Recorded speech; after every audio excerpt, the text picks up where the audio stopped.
Smile 2 is the new horror movie by Parker Finn, and it's a lot of fun. I saw this in 4DX this past Saturday. I really enjoyed seeing it in that format. It's a really entertaining horror movie that knows how to be scary and how to utilize very key and important horror elements very well, like its visuals and its sound design. This technically is a really impressive movie. It also has a very fast-paced plot, so it's always entertaining. And that's one of the biggest strengths here. Smile could have easily been stylish, but lacking substance. It does manage to always capture you with a really great performance from Naomi Scott as pop singer Sky Riley, and the film follows her about to embark on a world tour where she falls victim to a curse, where she starts to see people smiling all around her, and soon her world slowly turns into a nightmare.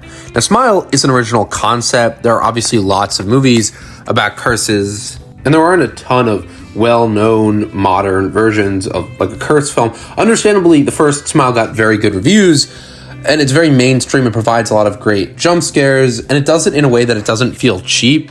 It really does have great characters. It looks great, and it's always adding something new to the scenes. For example, the jump scares in this movie are really good and always have this really original design to them. There's a part where a character wakes up in the middle of the night only to find her friend who's sleeping next to her has been replaced by this demon-like character with headlights for eyes, and there's this loud honking sound, and that really could be a cheap jump scare, but it works so well because of the practical design. I really love a lot of the practical effects here. It's a callback to the plot point in the movie also, where our main character's been in a car accident and is having nightmares. So there's obviously a lot of passion put into it and put into the design as well, and it shows. What I really liked about Smile 2 as well is it never feels that forced, at least in the beginning.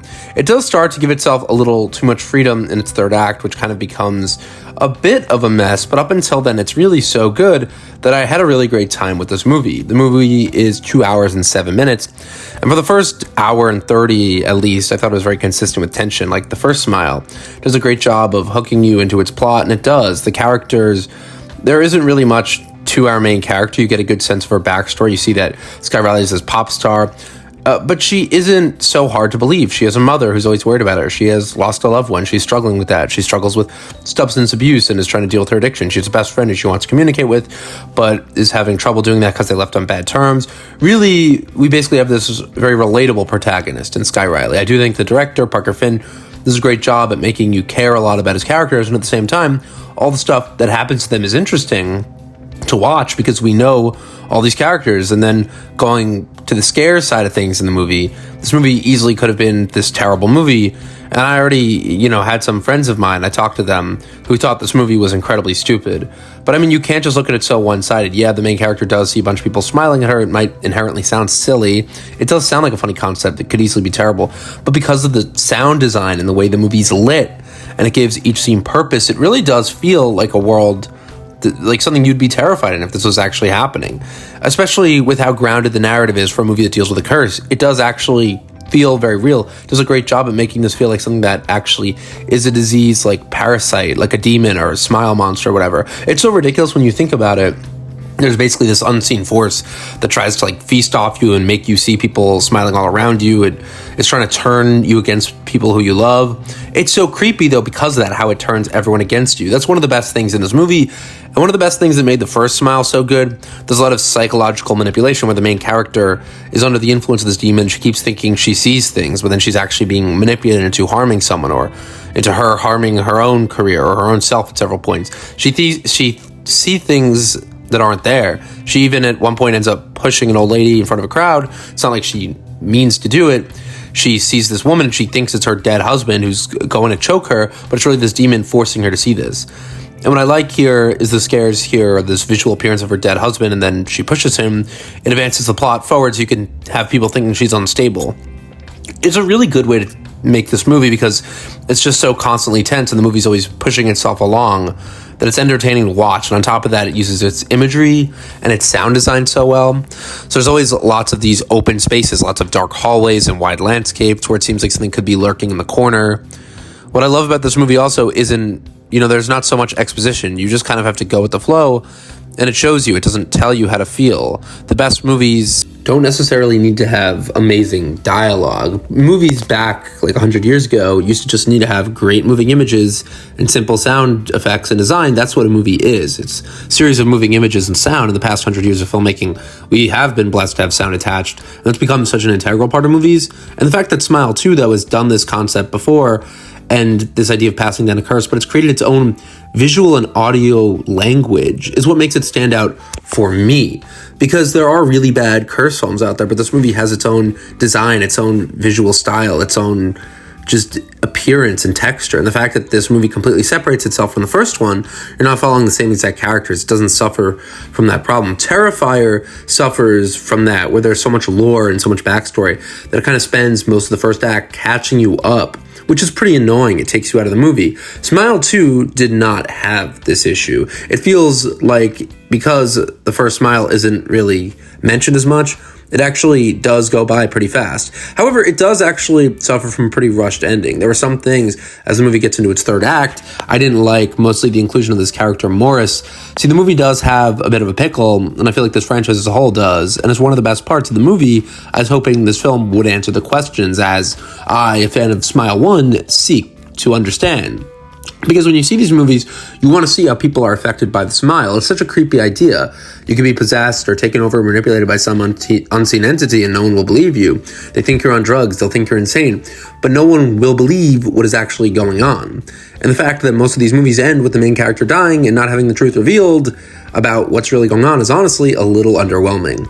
It's always in these movies, characters aren't trusted or they're believed to be insane. And we want to see an end where at least some person or someone understands them, or if there's a resolve. I'm not saying you need to see every character in this movie kind of realize what's been happening, but you do need the curtain to be pulled back just a little bit. In my opinion, it's what would make this story arc come full circle. And I do think that Smile needed a little bit more with this whole concept of this curse being passed down and explaining the Smile monster. Because honestly, I'm not saying I want them to break down all the lore. Part of what makes it so interesting is the mystery of it. But there is so much to it that could be explored, like this chain of victims. It provides a super interesting story. And the way the movie addresses that is just super rushed and super forced. It doesn't seem as believable as it could to see Sky Riley getting this creepy text message early in the film from some unknown message saying he was at the apartment where she witnessed the smile curse. And that's where she meets this Morris guy. It is good. It does build tension. But then she goes back to meet this guy at the bar, and he just drops a shitload of exposition. He explains his brother was a victim, and no one believed him. No one will believe there's this invisible force going around killing people. And honestly, I do like this concept. I like the idea that someone knows what is going on and someone is trying to help a lot.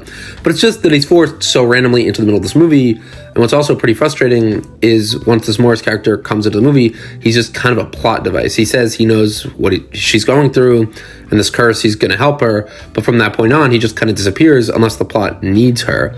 So no one believes Sky Riley. So she goes to Morris, who has this crazy plan about stopping her heart, which will not kill her, but cause the demons leave her body. And this is another issue. He's the only character saying this. He just says this in the middle of the movie, and it's super random. It's just thrown in there, and we're supposed to believe he can stop this demon, all because this character we've only known for a couple minutes is telling us. It just doesn't feel like it carries that much weight. It just feels like it's an easy fix, and when Sky agrees to do this because she has no other options, because in her mind she kills her mother with a piece of glass, it just feels very cheap. Okay, I guess we can go with the random guy you just met. I get that it's a concise storytelling option in a movie where there's a lot of moving parts, but it just doesn't hit as hard as it could have. I really wish they had built this up. What I was saying before is this idea that this is some unstoppable force is so cool and so interesting. They shouldn't just randomly have some guy say, oh yeah, we can stop your heart and kill the monster. That feels like it lessens the impact of the curse so much. They've been building up that this thing is this really dangerous entity, yet you could just stop it because this random guy says we could do it in the Pizza Hut freezer. Also, then he says something about leaving the door open, which is going to lock, but they never go back to that. It just really does have a rushed ending. There are some plot issues that go unresolved in the final act of this movie. To me, that was underwhelming.